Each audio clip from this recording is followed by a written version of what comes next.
আসসালামু আলাইকুম ভাইয়ারা, পুরা কেমন আছেন? আলহামদুলিল্লাহ, আল্লাহর রহমতে আমি তো ভালোই আছি। আজকে আমি কাজকি মাছ নিয়েছি, কিছু কাজকি মাছগুলো টমেটো দিয়ে চচ্চড়ি করবো। এটা হচ্ছে সকালের খাওয়ান, মেহমান এসেছে বাসায়, তার জন্য এখন আমি 2 বেলা রান্না করি। এই যে কাজকি মাছ দিয়ে টমেটো রান্না করবো, এটা দিয়ে আর ডাউল দিয়ে সকালে খাবো। বিকালবেলা আবার আমরা একটা রান্না করবো, তো সেটাই জোগাড় করে রেখে দিয়েছি। এই যে আমার তরকারি কষানো শেষ। তো এখন গুঁড়া মাছ রান্না করতে তেমন একটা সময় লাগে না, অল্প সময়তেই হয়ে যায়।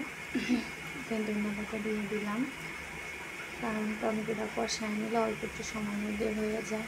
তো এই যে বিকালবেলা আবার এখানে আমি কিছু বাইলা মাছ নিয়ে নিয়েছি।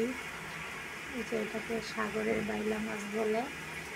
তো আলু দিয়ে পটল ভাজি করব, আর এই সাগরের বাইলা মাছটাকে ভুনা করব পেঁয়াজ দিয়ে, আজকে টমেটো দেব না। তো এই যে বিকালে আর অত তরকারি লাগবে না, তার জন্য অল্পই হয়ে যাবে। তো এই যে আমি এখন মাছটা হলুদ মরিচ মাখিয়ে নিতেছি, রান্নাটা বসিয়ে দিব।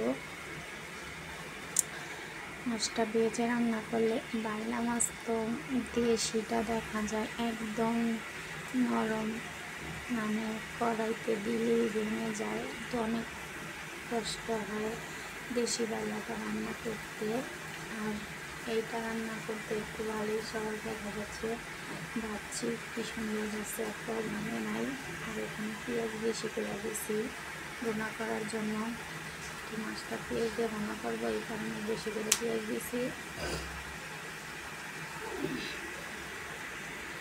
তো আর কি, বিকালবেলা রান্না 2 বাড়ি করি এখন।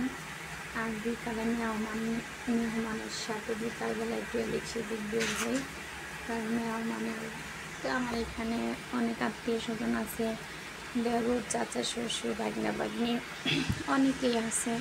তো আমার ননদ সবার বাসায় বিকাল হলে যায়, একদিন করে এক একজনের বাসায় যায়। তো ওদের সাথে আবার আমার ছোটো মেয়েটা যাওয়ার জন্য আমার ননদের সাথে খুব কান্নাকাটি করে, তার জন্য আমার ননদ ওকে নিয়ে যায় একা একা। 2 দিন একা পাঠাই, তো পাঠালে দেখা যায় কি ও কান্না করে, তখন আবার আমাকে ফোন দেয়, ভাবি ও তো কাঁদতেছে, আপনি আসেন। তো আমারও যাইতে হয়, কিছু করার নাই।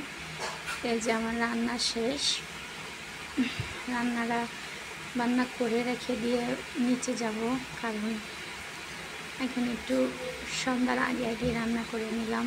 ঘুম থেকে উঠে আসরের নামাজ পড়ে তারপরে আবার রান্নাটা শেষে মাগরিবের নামাজ পড়ব।